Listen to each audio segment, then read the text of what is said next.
Hello viewers, আসসালামু আলাইকুম। ইফতারে বাঙালিদের কাছে ভাজা পোড়ার মধ্যে সবথেকে প্রিয় হচ্ছে বেগুনি। বেগুনি বানাতে যদি হাবিজাবি এত কিছু খরচ করতে হয় তাহলে বেগুনির থেকে তো চাইনিজ প্লেটারই ভালো, তাই না? যাই হোক, বেগুনিগুলো কতটা ক্রিস্পি, ফুলকো আর মচমচে হয়েছে সেটা আপনারা এর আওয়াজ শুনেই বুঝতে পারছেন। বেগুনিগুলো এমন ক্রিস্পি আর ফুলকো বানাতে আমার আটা, ময়দা, বেকিং পাউডার, বেকিং সোডা কোনো কিছুরই প্রয়োজন হয়নি। এমনকি 1 চামচ চিনিও আমি এখানে ব্যবহার করিনি। শুধুমাত্র সামান্য একটু কৌশলেই রেগুলার উপকরণে আপনার বেগুনিগুলো হবে খাস্তা, মুচমুচে এবং ফুলকো। তো চলেন আজকের মূল রেসিপিটি আপনাদের সাথে শেয়ার করি। এখানে আমি 1 কাপ নিয়েছি বাজারের কেনা বেসন। তারপরে দিয়ে দিচ্ছি স্বাদমতো লবণ, দিচ্ছি 1 চা চামচ লাল মরিচের গুঁড়ো, আধা চা চামচ দিচ্ছি হলুদের গুঁড়ো, আধা চা চামচ ধনিয়ার গুঁড়ো আর আধা চা চামচ দিলাম ভাজা জিরার গুঁড়ো। এবারে সবগুলো উপকরণ খুব ভালোভাবে চেলে নিব। এতে উপকরণগুলোর মধ্যে থাকা দানাদার অংশটা খুব সহজেই আলাদা করা যাবে। আর দানাদার অংশ আলাদা করে ফেলে দিলে খুব স্মুথ একটা ব্যাটার তৈরি হবে। এখন এখানে আমি দিয়ে দিচ্ছি 1 টেবিল চামচ কর্নফ্লাওয়ার।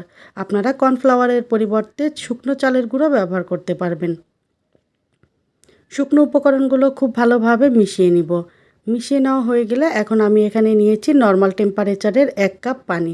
অল্প অল্প করে পানি দিয়ে স্মুথ একটা ব্যাটার রেডি করে নিব। কর্নফ্লাওয়ার বা চালের গুঁড়ো দিয়ে ব্যাটারটা রেডি করলে বেগুনিগুলো দীর্ঘক্ষণ পর্যন্ত ক্রিস্পি থাকবে। অতিরিক্ত এই একটা উপকরণ ছাড়া ব্যাটার রেডি করতে আমি আর কোনো ধরনের উপকরণ ব্যবহার করছি না। শুধুমাত্র ব্যাটারটা রেডি করার সময় একটা ব্যাপার খেয়াল রাখতে হবে, এই ব্যাটারটা খুব শক্ত হাতে ভালোভাবে ফেটিয়ে নিতে হবে। যত ভালোভাবে ফেটাবেন আপনার বেগুনিগুলো ঠিক ততটাই ফুলকো হবে। আর মুচমুচে করার জন্য তো কর্নফ্লাওয়ার দিয়েই দিলাম। এছাড়া বাড়তি কোনো উপকরণ মেশানোর প্রয়োজন নেই। আমি বেশ শক্ত হাতে 4 থেকে 5 মিনিট সময় নিয়ে খুব ভালোভাবে ব্যাটারটা ফেটিয়ে নিয়েছি। ফেটাতে ফেটাতে দেখবেন এর কালারটাও অনেকটা চেঞ্জ হয়ে যাবে। বেসনের ব্যাটারে আটা বা ময়দা মিশালে বেগুনিগুলো অনেক বেশি তেল চুষে নেয়। এটা আমি করে দেখেছি, আমার কাছে খুব একটা ভালো লাগেনি। তো এই ব্যাটারটা এখন 10 মিনিটের জন্য রেস্টে রেখে আমি বেগুনগুলো রেডি করে নেব। বেগুন দুটো আগেই ভালোভাবে ধুয়ে পরিষ্কার করে নিয়েছি। এখন বেগুনের বোটা এবং নিচের অংশটা কেটে বাদ দিয়ে দিব। তারপরে বেগুন দুটোকে আমি পাতলা পাতলা স্লাইস করে নিব। দেখেন এখানে আমি বেগুনগুলো কিভাবে স্লাইস করেছি। খুব বেশি পাতলাও না, আবার খুব বেশি মোটাও না। একদম পাতলা হলে এটা ব্যাটারের মধ্যে কোট করার সময় ভেঙে যেতে পারে, আর মোটা হলে ভেতর থেকে কাঁচা থেকে যাবে, তখন কিন্তু খেতে ভালো লাগবে না।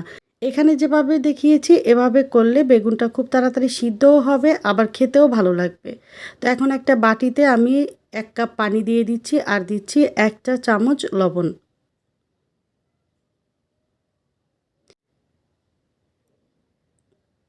লবণটা পানির সাথে ভালোভাবে মিশিয়ে নিয়ে এখন বেগুনগুলো লবণ পানিতে খুব ভালোভাবে ডুবিয়ে দিব এবং ডুবিয়ে রাখবো 5 মিনিট পর্যন্ত।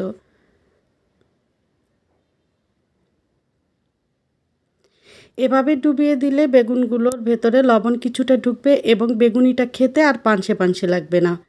5 মিনিট পরে পানি থেকে আমি বেগুনগুলো তুলে নিচ্ছি। খুব বেশি সময় ভিজিয়ে রাখা যাবে না, তাহলে বেগুন অতিরিক্ত নরম হয়ে যাবে। এখন বেগুন থেকে খুব ভালোভাবে পানি ঝরিয়ে নিব। তারপরে টিস্যুর উপরে বেগুনের স্লাইসগুলোকে ছড়িয়ে দিব। এভাবে ছড়িয়ে দিলে টিস্যু বেগুন থেকে বের হওয়া অতিরিক্ত পানি শুষে নিবে। বেগুনের গায়ে পানি থাকলে এটা ব্যাটারের মধ্যে কোট করার সময় ব্যাটারটা এর গায়ে লাগতে চাইবে না। 2 মিনিটের মধ্যেই বেগুন থেকে অতিরিক্ত পানিটা চলে যাবে। দেখেন এখন কিন্তু এগুলোর মধ্যে আর অতিরিক্ত পানি নেই। তো এইদিকে আমার বেসনের ব্যাটারটাও 10 মিনিটের জন্য রেস্টে রাখা হয়ে গিয়েছে। এখন লাস্টে এর মধ্যে আমি দিয়ে দিচ্ছি 1 চা চামচ আদা এবং রসুন বাটা। এরপরে ব্যাটারটাকে আমি আরও ভালোভাবে ফেটিয়ে নিব। প্রথমে যে পানি দিয়ে আমি বেসনটা রেডি করেছি, তারপরে এখানে আমার অতিরিক্ত আর পানি লাগছে না। আপনি কোন ডালের বেসন দিয়ে ব্যাটারটা রেডি করছেন সেটার উপরে কিন্তু পানির পরিমাণটা নির্ভর করে। আমি বুটের ডালের বেসন দিয়েছি, তাই যতটা পানি দিয়েছি এরপরে আর পানি লাগছে না। ঘনত্বটা ঠিক আছে কিনা সেটা বোঝার জন্য একটা আঙুল এভাবে কোট করে দেখবেন। আঙুলটা খুব ভালোভাবে কোট হয়ে গেলেই বুঝতে পারবেন যে আপনার ব্যাটারটা একদম রেডি। আমি খুব বেশি পাতলা করে ব্যাটারটা রেডি করছি না, এটা একটু খাস্তা থাকবে। এরপরে বেগুনের একটা স্লাইস নিয়ে ব্যাটারের মধ্যে এভাবে কোট করে অতিরিক্ত বেসনটা একটু ঝাড়া দিয়ে ফেলে দিবেন। অন্যদিকে কড়াইতে পর্যাপ্ত তেল দিয়ে আমি খুব ভালোভাবে গরম করে নিয়েছি। তেলটা ভালোভাবে গরম হয়েছে কিনা বোঝার জন্য অল্প ব্যাটার তেলের মধ্যে দিলেই দেখবেন উপরের দিকে উঠে এসেছে, তখন বুঝে নিতে হবে তেলটা খুব ভালোভাবে গরম হয়েছে। এরপরে কোট করা বেগুনটা আমি এর মধ্যে দিয়ে দিচ্ছি। বেগুনের উপরে তেলটা এভাবে ফিল করে দিলে উপরের অংশটা খুব ভালোভাবে ফুলবে। একটু খেয়াল করলেই বুঝতে পারবেন আমি কিভাবে কাজটা করছি। আর এই মুহূর্তে চুলার আঁচটাকে লো টু মিডিয়ামের মাঝামাঝি রাখতে হবে। মিডিয়াম আঁচে বেগুনিগুলো ভাজলে কালার আসবে খুব দ্রুত, কিন্তু মুচমুচে হবে না, আর ভেতরটাও খুব ভালোভাবে সিদ্ধ হবে না। একটু সময় নিয়ে উল্টে পাল্টে একদম লাল লাল করে বেগুনিগুলো ভেজে নিব। এতে বেগুনিগুলো যেমন ফুলকো হবে তেমন মুচমুচেও হবে, আর এই বেগুনিগুলো দীর্ঘক্ষণ পর্যন্ত ঠিক এমনই মুচমুচে থাকবে। পছন্দ মতো খুব সুন্দর কালার চলে আসলে তেল ছেঁকে বেগুনি তুলে নিচ্ছি। একসাথে অনেকগুলো বেগুনি না ভেজে দুইটা একটা করে ভেজে নেওয়াটাই ভালো। এরকম ছোট ডিপ কড়াইতে ডুবো তেলে বেগুনি ভাজলে এগুলো বেশ ফুলকো হয়। আর প্রত্যেকটা বেগুনি ভাজার সময় তেলটা উপরে এভাবে ফিল করে দিলে উপরের অংশটা তাড়াতাড়ি ফুলে যাবে।